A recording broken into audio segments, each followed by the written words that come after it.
మోందా తుఫాను ఏపీ ప్రజలకు వణుకు పుట్టిస్తోంది. తుఫాను హెచ్చరికలతో ఏపీలో టెన్షన్ వాతావరణం నెలకొంది. సీఎం చంద్రబాబుకు ప్రధానమంత్రి ఫోన్ చేశారు. తుఫాను పరిస్థితిపై ఆరా తీశారు. కేంద్ర సాయం పూర్తి స్థాయిలో ఉంటుందని భరోసా ఇచ్చారు. తుఫాను ప్రభావంపై సీఎం మంత్రులతో పాటు అధికారులతో రివ్యూ నిర్వహించారు. తీసుకోవాల్సిన జాగ్రత్తలపై చర్చించారు.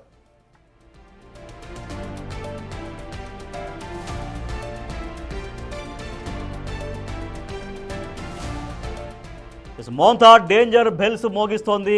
ఆంధ్రప్రదేశ్ రాష్ట్రంలో రేపటి నుంచి ఒక 3 రోజుల పాటు అత్యంత భారీ వర్షాలు కురిసే అవకాశం ఉందని వాతావరణ శాఖ ఇప్పటికే హెచ్చరికలు జారీ చేసింది. అధికార యంత్రాంగం కూడా ప్రజల్ని ఎప్పటికప్పుడు అలర్ట్ చేస్తోంది. అక్కడ లోతట్టు ప్రాంతాల్లో ఎవరైతే ఉంటారో వాళ్ళందరినీ ఇప్పటి నుంచే పునరావాస కేంద్రాలకు తరలించే ప్రయత్నాలు కూడా ఆంధ్రప్రదేశ్ ప్రభుత్వం చేస్తోంది. సో మోంతా తుఫాను ఏపీ ప్రజలకు వణుకు పుట్టిస్తోంది. తుఫాను హెచ్చరికలతో ఏపీలో ఒక టెన్షన్ వాతావరణం నెలకొంది. ముఖ్యమంత్రి చంద్రబాబు ఎప్పటికప్పుడు రివ్యూలు చేస్తున్నారు. మంత్రులతో అధికార యంత్రాంగంతో రివ్యూలు చేస్తున్నారు. ఎటువంటి విపత్కర పరిస్థితి వచ్చినా కూడా మ్యాక్సిమం దాన్ని తిప్పికొట్టగలగాలి, దాన్ని నివారించగలగాలి, ప్రజల్ని సురక్షితంగా కాపాడగలగాలి అంటూ ముఖ్యమంత్రి అధికారులకి మంత్రులకి దిశానిర్దేశం చేస్తున్నారు.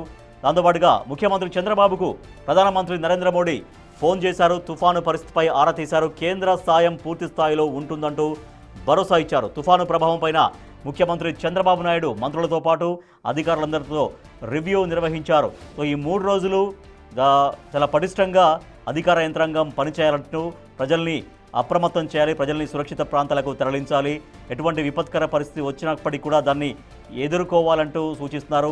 ప్రాణ ఆస్తి నష్టం జరగకుండా జాగ్రత్తగా ఈ వ్యవహారాన్ని హ్యాండిల్ చేయాలంటూ, ఈ పరిస్థితిని హ్యాండిల్ చేయాలంటూ ముఖ్యమంత్రి అధికారులకు మంత్రులకు దిశానిర్దేశం చేస్తున్నారు. మా ప్రతినిధి రాజు మరింత సమాచారం ఇస్తారు.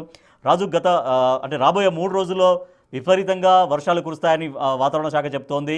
1, 2, 3 చోట్ల అత్యంత భారీ వర్షాలు కూడా కురిసే అవకాశం ఉందంటున్నారు. సో ఇప్పటికే ముఖ్యమంత్రి అందరితో రివ్యూ మీటింగ్ నిర్వహిస్తున్నారు, మంత్రులతో అధికారులతో. సో ఎటువంటి దిశానిర్దేశం వెళ్తోంది వాళ్ళందరికీ?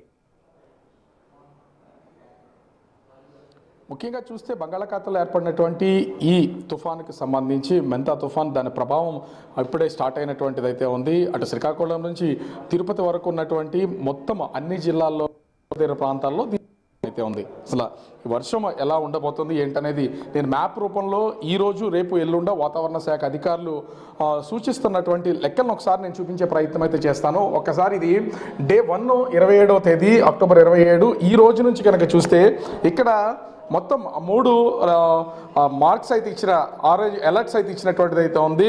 Red alert, orange alert, yellow alert. Extremely heavy rainfall అట్లా ఏ స్థాయిలో ఉంటుంది, ఎక్కడెక్కడ ఉంటుంది అనేది తీవ్ర వర్షపాతం నమోదయ్యే జిల్లాల్లో ముఖ్యంగా చూస్తే ఇక్కడ కనిపిస్తున్నటువంటి విజయనగరం, విశాఖపట్నం, అనకాపల్లి, కాకినాడ, కోనసీమ,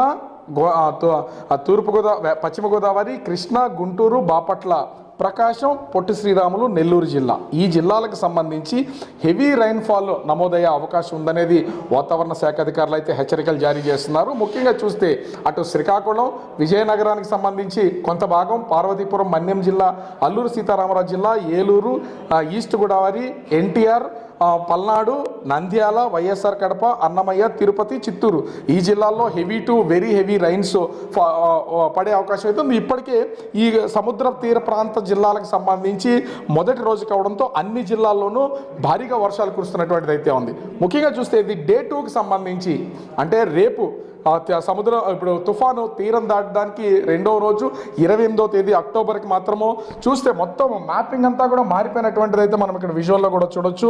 ఎందుకంటే స్టార్టింగ్లో అంటే ఈరోజు కొన్ని జిల్లాలకు సంబంధించి ఆరెంజ్ అలర్ట్ ఉన్నటువంటిది ఉంది. కానీ అటు శ్రీకాకుళం నుంచి ప్రకాశం డిస్టిక్ వరకు మొత్తం అంతా కూడా భారీ వర్షాలు కురిసే అవకాశం ఉన్నట్లుగా విశాఖ వాతావరణ శాఖ అధికారులు అయితే సూచిస్తున్నటువంటిది అయితే ఉంది. మొత్తము ఇది ఐఎండీ నుంచి వచ్చింది. భారత వాతావరణ శాఖ ఈ మ్యాపింగ్ అయితే ఫైనల్గా రిలీజ్ చేసినటువంటి ఈరోజు వాతావరణానికి సంబంధించి ఒకసారి చూస్తే శ్రీకాకుళం, పార్వతీపురం, విజయనగరం, విశాఖపట్నం, అనకాపల్లి, అల్లూరు జిల్లా, కాకినాడ, అదేవిధంగా కృష్ణా, గుంటూరు, ఎన్టీఆర్, పల్నాడు, బాపట్ల, ప్రకాశం ఈ జిల్లాల్లో భారీ నుంచి అతి భారీ వర్షాలు కురిసే అవకాశం ఉన్నట్లుగా తెలుస్తున్నటువంటిది అయితే ఉంది.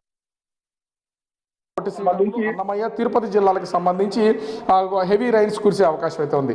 ఇంకా డే 3కి సంబంధించి 29వ తేదీన తుఫాను తీరం దాటే అవకాశం ఉన్నటువంటి నేపథ్యంలో తీరం దాటిన తర్వాత కొన్ని జిల్లాలకు మాత్రమే ఈ వర్షానికి సంబంధించినటువంటి అలర్ట్ని జారీ చేసినటువంటిది అయితే ఉంది.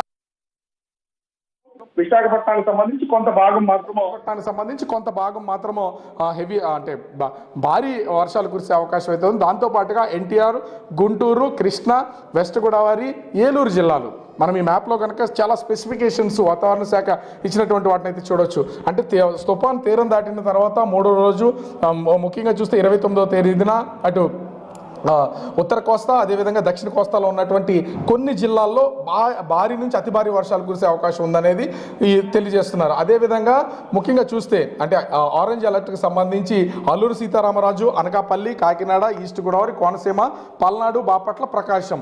అంటే ఎందుకు ఇంత స్పెసిఫిక్గా చెప్పాల్సి వస్తుందంటే ఆయా ప్రాంతాల్లో నివాసం ఉంటున్నటువంటి ప్రజలు ఖచ్చితంగా ఈ భారీ వర్షాల బారిన పడకుండా ఉండేలాగా అధికారులు అయితే ఎక్కడికక్కడ అలర్ట్ చేస్తున్నటువంటి పరిస్థితి అయితే ఉంది. ఇప్పటికే కాకినాడ కలెక్టరేట్లో మంత్రి నారాయణ ఎక్కడికక్కడ దీన్ని రివ్యూ నిర్వహించి అధికార యంత్రాంగాన్ని అప్రమత్తం చేస్తున్నటువంటి పరిస్థితి అయితే ఉంది. ముఖ్యమంత్రి చంద్రబాబు, డిప్యూటీ సీఎం పవన్ కళ్యాణ్, మంత్రి నారా లోకేష్ ఇప్పటికే ఈ వాతావరణానికి సంబంధించి పూర్తి స్థాయిలో సమీక్షా సమావేశం నిర్వహించడం, సీఎం చంద్రబాబుతో ఇప్పటికే ప్రధాని నరేంద్ర మోదీ ఫోన్లో మాట్లాడడం, ఈ తుఫానుకి సంబంధించి అలర్ట్గా ఉండడంతో పాటు కేంద్రం నుంచి అందించాల్సినటువంటి సహాయ సహకారాలు అన్నీ అందించడానికి కేంద్రం సిద్ధంగా ఉందని అనౌన్స్ చేసినటువంటి పరిస్థితి అయితే ఉంది. ముఖ్యంగా రాష్ట్ర ప్రభుత్వం నుంచి ఆర్టీజీఎస్ అంటే అటు కేంద్రం నుంచి సమన్వయం చేయడానికి మంత్రి నారా లోకేష్ని నియమించినటువంటిది అయితే ఉంది. ఇప్పటికీ మొత్తం అన్ని జిల్లాలకి సంబంధించి ప్రత్యేక అధికారులను నియమించినటువంటి పరిస్థితి అయితే ఉంది. ప్రతి 19 జిల్లాలకి అధికారులు నియమించారు. అదేవిధంగా ముఖ్యంగా చూస్తే అటు అంటే శ్రీకాకుళం నుంచి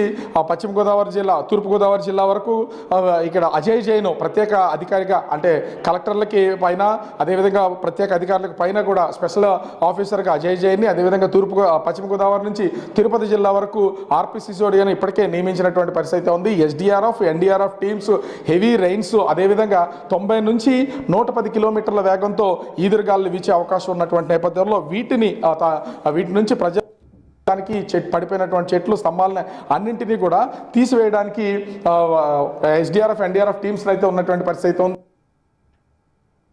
28వ తేదీన ఒకసారి కనుక మనం గమనించి చూస్తే ఉన్నటువంటి రెడ్ మార్క్ మొత్తాన్ని ఒకసారి మనం గమనిస్తే ఆయా జిల్లాల్లో ఈదురుగాలులు అదేవిధంగా వర్షపాతం తీవ్రత ఏ స్థాయిలో ఉందో దీన్ని బట్టే అర్థం చేసుకోవచ్చు. ముఖ్యంగా ఇప్పుడు దిశ మారుతున్నటువంటిది అయితే ఉంది. ఇప్పటి వరకు కాకినాడ తీరంలో ఇది కాకినాడ ప్రాంతంలో ఇది తీరం దాటే అవకాశం ఉందని వాతావరణ శాఖ అధికారులు అంచనాలు వేస్తున్నా ఇది కాకినాడ నగరం నుంచి అయితే ఇటు తుని వైపు కానీ లేదా కోనసీమ వైపు కానీ, కోనసీమకి సంబంధించి అమలాపురం ఈ ప్రాంతాల్లో కానీ ఇది తీరం దాటే అవకాశం అయితే ఉంది. ఎందుకంటే క్షణక్షణం దీన్ని రూపు మార్చుకుంటూ వెళ్తున్నటువంటి పరిస్థితి అయితే ఉంది.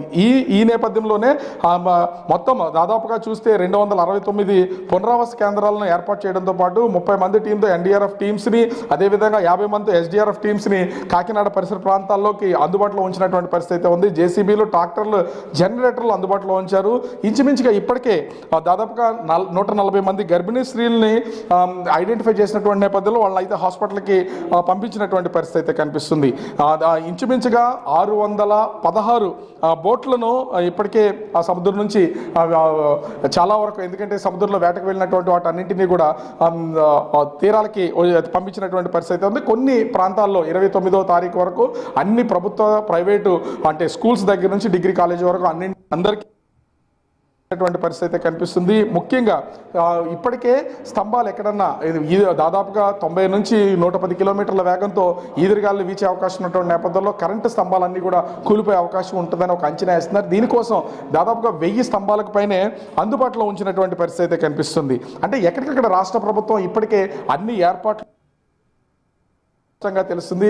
ప్రధాని నరేంద్ర మోదీ సీఎం చంద్రబాబుకి ఫోన్ చేసి కేంద్రం నుంచి పూర్తి సహాయ సహకారాలు అందిస్తామని చెప్పినటువంటి నేపథ్యంలో అధికార యంత్రాంగం అంతా అప్రమత్తమైనటువంటి పరిస్థితి ఉంది.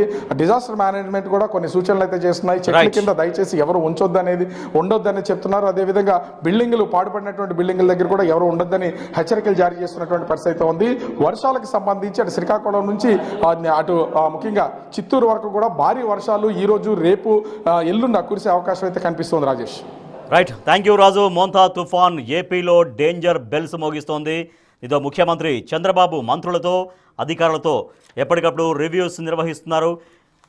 ఈ మోంతా తుఫాను ఎఫెక్ట్ ద్వారా ప్రజలు ఇబ్బంది పడకుండా, ప్రాణ నష్టం జరగకుండా ఎవరైతే లోతట్టు ప్రాంతాల్లో ఉంటారో వాళ్ళందరినీ సురక్షిత ప్రాంతాలకు తరలించాలని సో ఆ ప్రక్రియ ఇప్పటికీ ఆల్రెడీ కొనసాగుతోంది. సో ఎవరు కూడా ఈ ఎఫెక్ట్లో ఇబ్బంది పడొద్దంటూ సో దానికి సంబంధించినటువంటి ఎప్పటికప్పుడు అలర్ట్స్ ప్రజలకు అందించాలంటూ అధికారులకు సూచిస్తున్నారు ముఖ్యమంత్రి చంద్రబాబు. ప్రధానమంత్రి నరేంద్ర మోడీ కూడా ఏపీ సీఎం చంద్రబాబుతో ఫోన్లో మాట్లాడారు. కేంద్ర సాయం విషయంలో ఎప్పుడూ కేంద్రం ముందుంటుంది సాయం అందించడంలో, కాబట్టి కేంద్ర సాయం పూర్తిగా ఉంటుంది అంటూ ఒక భరోసా కూడా ఇచ్చారు ప్రధానమంత్రి నరేంద్ర మోడీ. సో రేపు ఎల్లుండి తర్వాత మిగతా తర్వాత 2 రోజులు కూడా అత్యంత భారీ వర్షాలు కురిసే అవకాశం ఉంది మోంతా తుఫాను నేపథ్యంలో అంటూ అధికారులు హెచ్చరికలు జారీ చేస్తున్నారు వాతావరణ శాఖ అధికారులు. దీంతో ఏపీ ప్రభుత్వం పూర్తిగా అప్రమత్తమైంది. ముఖ్యమంత్రి చంద్రబాబు ఎప్పటికప్పుడు రివ్యూస్ నిర్వహిస్తున్నారు. సో ఈ పరిస్థితిని చాలా జాగ్రత్తగా హ్యాండిల్ చేయాలి అంటూ మంత్రులకు అధికారులకు దిశానిర్దేశం చేస్తున్నారు, పలు సూచనలు ఇస్తున్నారు ముఖ్యమంత్రి చంద్రబాబు.